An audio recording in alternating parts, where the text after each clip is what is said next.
Absurdism, which is often also called the philosophy of the absurd, is specifically a product of the disillusionment, that is, loss of illusion caused by the Second World War in Europe.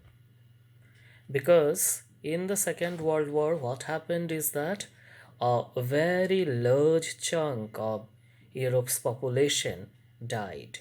There was, you know, heavy economic depression, widespread diseases, pestilences, uh, mass unwanted movement of human beings, all kinds of things which caused a great unsettlement, and that shook all the traditional values, you know, in the minds of common man.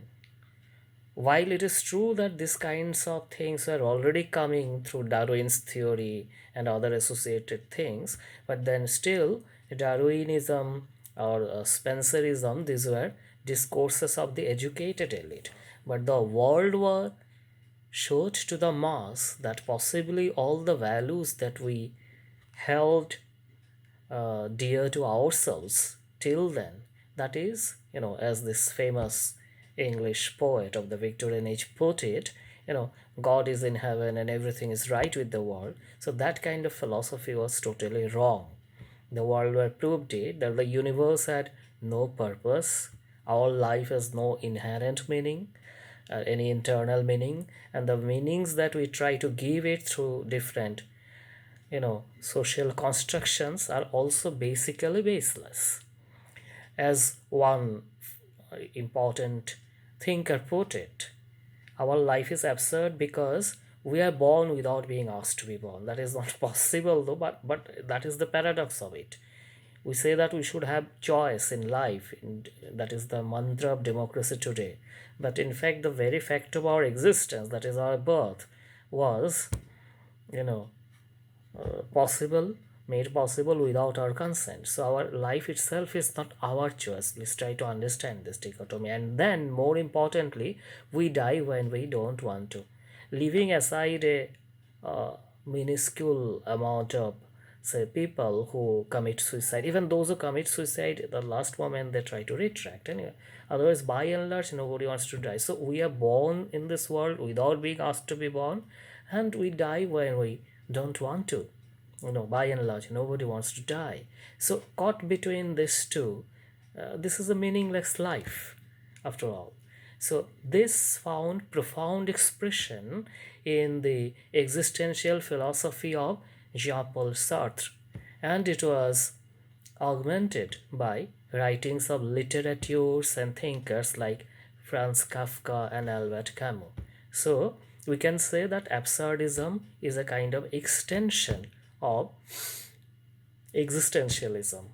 Basically, it negates the traditional view that life has a purpose, it has a meaning, there is someone in the universe, God who sent us here, we have to do certain things and go back. So absurdists believe, yes, as I said, it did not happen overnight. The World War was a great phenomenon, but not only that, there were Darwinism, Spencerism before that, and way before that, Enlightenment. So all this culminated in this belief that human life is meaningless, it is absurd.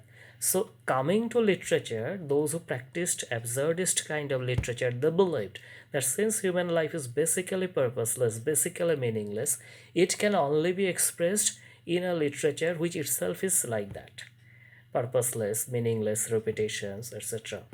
So we the two most prominent practitioners of this genre are this is first of all Samuel Beckett, and then Harold Pinter also wrote some of this kind of absurdist, not exactly absurdist, but this kind of play, quasi absurdist we can call him, but Samuel Beckett definitely yes, and the single most important representative text of absurdist literature is, as you all know, Waiting for Godot. In that play, the two characters and there are two attendants, in fact four, Lucky, Pozo, Vladimir, and Estragon, engage in meaningless dialogue. There is no action as such. They keep on talking about things which are incoherent. You know, there is no connective between the talks. And then they keep waiting for someone called Godot who never comes in the play. So it is called Waiting for Godot. Some people have tried to say that Godot is God, though Samuel Beckett himself has denied it in an interview, but it could as well be taken as God or our purposes in life, whatever. So, actually, what we want in life that never comes. At least it doesn't come the way we want it, though there are great people saying that, you know, I don't take right decisions, I first take decisions and then make them right. That is also another kind of absurdism. We don't understand this. But anyway, that is, even if that is true, that is for handful of people like Tata, Bela, etc., or Einstein, Newton. For most majority of us, life is absurd. So the sun rises in the east every day, as another absurdist said. Why? Without having any other option. It has to rise, that is why it rises. There is neither pain nor joy in this. So, this is called absurdism.